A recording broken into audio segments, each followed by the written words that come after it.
Following a painstakingly long teaser campaign, Skoda will finally take the wraps off the second-generation Kodiaq on Wednesday, October 4th.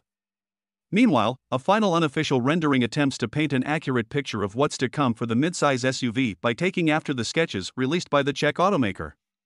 Consequently, this digital design exercise should be quite representative of the real thing we'll see in a couple of days. With the Vision 7's concept introduced a little over a year ago, Skoda previewed a fresh design language. However, the 2024 Kodiaq will not embrace the fresh look, as the Mlada Boleslav brand has opted instead for an evolutionary design. The double lights and squared-off wheel arches are still there, and so is the familiar front grille design.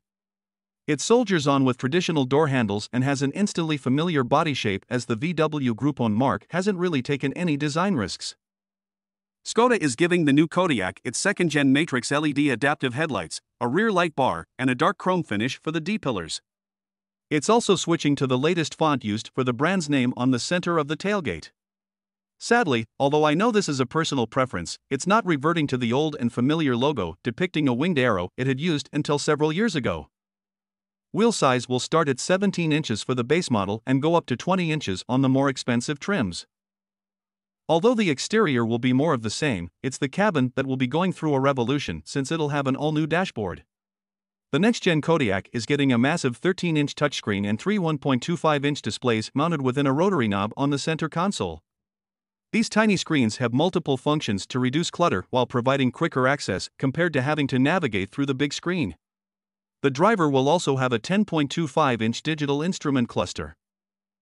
Not that the Kodiaq needed to get even bigger, but Skoda is stretching the SUV by 61mm, 2.4 in, to offer even greater cargo capacity for both 5 and 7-seat versions. In addition, the roofline has been slightly altered to provide extra headroom for passengers sitting in the back.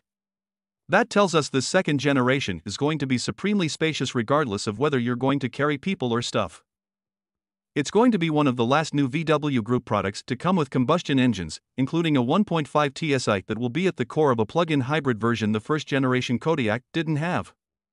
Regardless of what's under the hood, 1.5 TSI, 2.0 TSI, or 2.0 TDI, all variations of the big SUV will have a dual-clutch automatic transmission, and some are going to come with all-wheel drive.